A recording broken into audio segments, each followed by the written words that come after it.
అమ్మలకి అర్థం మారిపోతుంది. అమ్మ కూడా వివాదంలోకి వచ్చేసింది. ఎంతలా అంటే నా పిల్లలకు తల్లిని నేనే అంటే కాదు నేనే అని కొట్టుకునే పరిస్థితికి వచ్చింది. అద్దె గర్భం ద్వారా కలిగిన సంతానాన్ని అపురూపంగా పెంచుకున్న దివ్య అనే మహిళకు అమ్మతనం చట్టం కారణంగా దూరమైంది. బిడ్డల మీద మమకారంతో పోరాడిన ఓ తల్లికి బాంబే హైకోర్టు న్యాయం చేసిందా, లేదంటే ముగ్గురమ్మల పిల్లలను తండ్రికే వదిలేసిందా? ఈ ముగ్గురమ్మల పిల్లల కథ ఏంటి అనేది ఈ స్టోరీలో మొదటి నుంచి ఏం జరిగిందో చూద్దాం. రాంచీకి చెందిన దివ్య ఆమె భర్త కమలేష్ కు 2012లో పెళ్లైంది. వారు పెళ్లైన తర్వాత ముంబై వచ్చి కాపురం పెట్టారు. కానీ వీరికి ఎన్ని ఆసుపత్రులు తిరిగినా కూడా సంతానం కలగలేదు. 2018 వరకు ప్రయత్నం చేశారు. అయితే ఓ డాక్టర్ దివ్యకు ఇక సంతానం కలగదు అని తేల్చి చెప్పేశారు.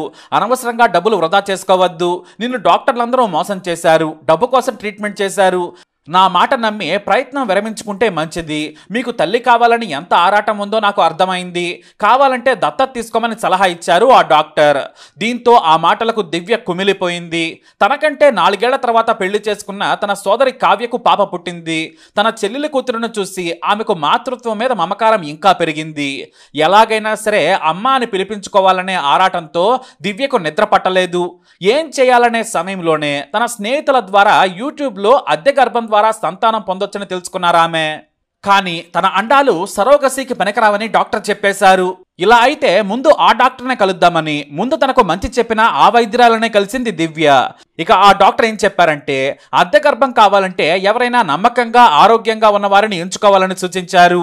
ముందే లీగల్గా డాక్యుమెంట్ రాయించుకుంటే మేము కూడా లీగల్గా ప్రొసీజర్ స్టార్ట్ చేస్తామని, మీరు తల్లి అయ్యేలా సాయం చేస్తామని చెప్పారామె. ఆ డాక్టర్ మీద దివ్యకు మంచి నమ్మకం. దీంతో చివరకు తెలిసిన వారి ద్వారా ఓ పేద మహిళను ఒప్పించారు. 5 లక్షల రూపాయలకు అద్దె గర్భం మోసేందుకు ఒప్పించారు. భవిష్యత్తులో ఇబ్బందులు రాకుండా లీగల్గా డాక్యుమెంట్స్ రెడీ చేసుకుంది దివ్య. అయితే వీటికి ఖర్చులు ఎక్కువ అవుతున్నాయని, తాను అంత భరించలేనని డాక్టర్కు చెప్పారు. దీంతో సదరు డాక్టర్ బెంగళూరులో నాకు తెలిసిన డాక్టర్ ఉన్నారు, మీకు ఈ ఖర్చులో సగానికే మొత్తం ప్రాసెస్ పూర్తవుతుందని చెప్పారామె. దీంతో బెంగళూరు డాక్టర్ను సంప్రదించగా అద్దె గర్భం మోసే మహిళ డోనార్స్ని తీసుకుని రావాలని చెప్పారు. ఆ మాటలకి దివ్య ఎంతో మురిసిపోయింది. తన భర్తకు విషయం చెప్పి బ్రతిమలాడింది. నాకు అమ్మ అని అనిపించుకోవాలని ఉంది, సరోగసి ద్వారా సంతానం ఏర్పాటు చేసుకుంటానని చెప్పింది. మొదట వద్దన్నా కూడా తర్వాత భార్య బాధను చూడలేక సరేనన్నాడు. తనకు కూడా తండ్రి కావాలని ఉందని ఒప్పుకున్నాడు.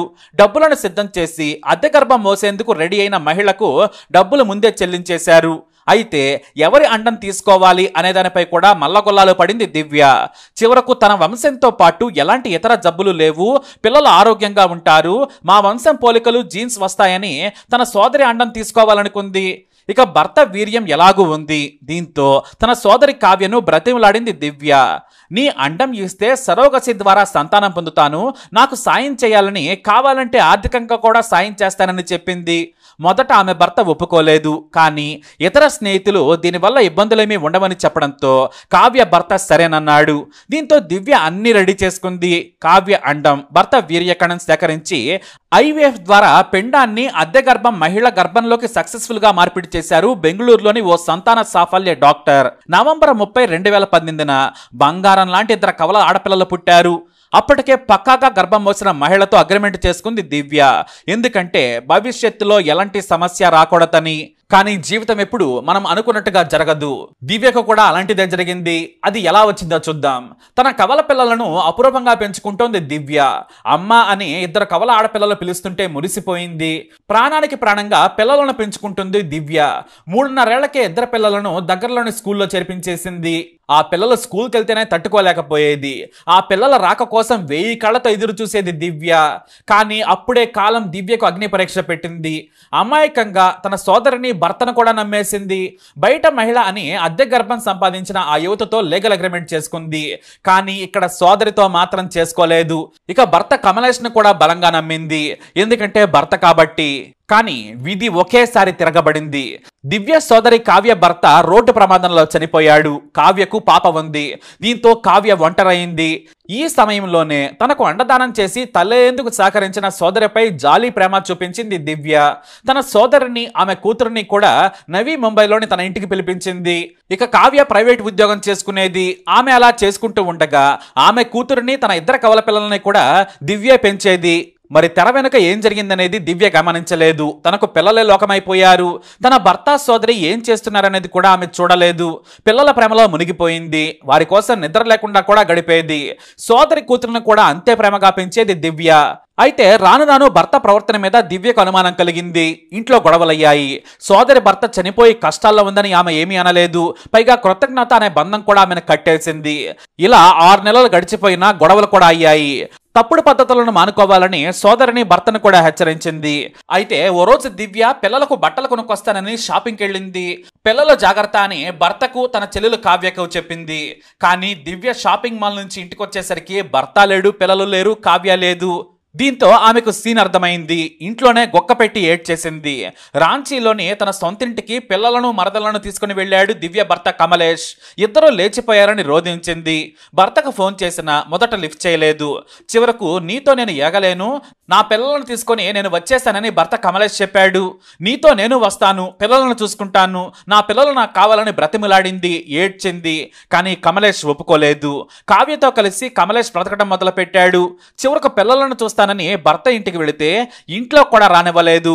నీకు పిల్లలతో సంబంధమే లేదు, నువ్వు పిల్లలను కనలేదు, నీ సోదరి అండం నా వీర్యకణం కారణంగా పుట్టారు కాబట్టి వీళ్ళు మా పిల్లలు అని లా పాయింట్తో కొట్టాడు భర్త. దీంతో దివ్యకు దెమ్మ తిరిగిపోయింది. అమ్మతనం కోసం పరితపించిన తనకు ఇదేం శిక్ష అని రోధించింది. చివరకు కుటుంబ పెద్దలతో పంచాయతీ పెట్టినా భర్త కమలేష్ ఒప్పుకోలేదు.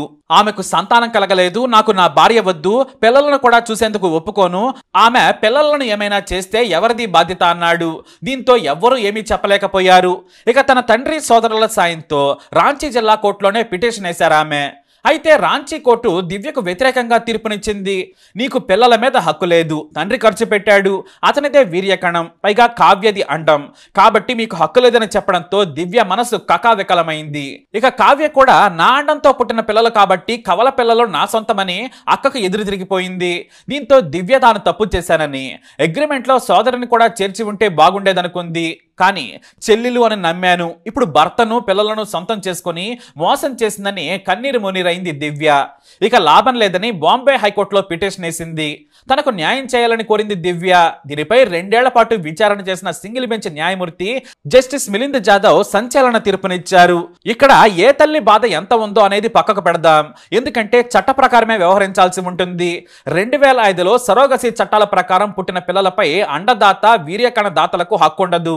మీరు అంటే అండం ఇచ్చిన కావ్య, శుక్రకణం ఇచ్చిన భర్త కమలేష్ బయోలాజికల్ మదర్ ఫాదర్ గా వేరువేరుగా పిలువబడతారు. అంతే తప్ప పిల్లల మీద మీకు హక్కు ఉండదు. ఇక్కడ సరోగసి అగ్రిమెంట్ చేసుకున్న వారిలో దివ్య ఆమె భర్త ఉన్నారు కాబట్టి భర్తతో పాటు దివ్యకు కూడా హక్కు ఉంటుంది. ఈ కవల పిల్లల్లో అండం ఇచ్చిన కావ్యకు ఎలాంటి హక్కు లేదు. ఇక్కడ భర్త బెనిఫిట్ పొందుతున్నాడు, ఎందుకంటే సరోగసి అగ్రిమెంట్ లో తానున్నాడు కాబట్టి, లేదంటే అతనికి కూడా హక్కు ఉండేది కాదు. అంతేకాని అగ్రిమెంట్ లో ఉన్న ఆమెకు కవలను దూరం చేసే హక్కు లేదు. అంతేకాదు ఇక్కడ పిల్లల భద్రత, మానసిక పరిస్థితిపై కూడా ఆలోచన చేయాలి. కాబట్టి 2021 సరోగసి నియంత్రణ చట్ట ప్రకారం దాతలెవరూ పిల్లలపై హక్కులు కోరకూడదు, వారికి ఉండదు కూడా. కేవలం బయోలాజికల్ పేరెంట్స్ మాత్రమే, లీగల్ పేరెంట్స్ కాదు. కాబట్టి హక్కు ఉన్న దివ్యను ప్రతి వారాంతరంలో 3 గంటల పాటు పిల్లలను కలిసే అవకాశం ఇవ్వాలని భర్త కమలేష్ అతని ప్రియురాలు కావ్యను ఆదేశించింది న్యాయస్థానం. ఆ 3 గంటల సమయంలో కూడా దివ్య పిల్లలతో ఆడుకునే లేదా మాట్లాడే సమయంలో కావ్య కమలేష్ ఎట్టి పరిస్థితులలో జోక్యం చేసుకోకూడదు. ఆమె వ్యక్తిగతంగా పిల్లలను కలుసుకోలేని పరిస్థితి ఉంటే ఫోన్లో మాట్లాడే అవకాశమైనా ఇవ్వాలని కోర్టు ఆదేశించింది. తుది తీర్పులో దివ్య హక్కులను తెలుస్తామని క్లారిటీ ఇచ్చింది బాంబే హైకోర్టు. అయితే ఈ కేసులో ఇంకా అదృష్టం ఏంటంటే అద్దె గర్భంలో 9 నెలలు మోసిన ఆ మహిళ మాత్రం వివాదంలోకి రాలేదు. అదే పెద్ద ఉపశమనం అని చెప్పొచ్చు.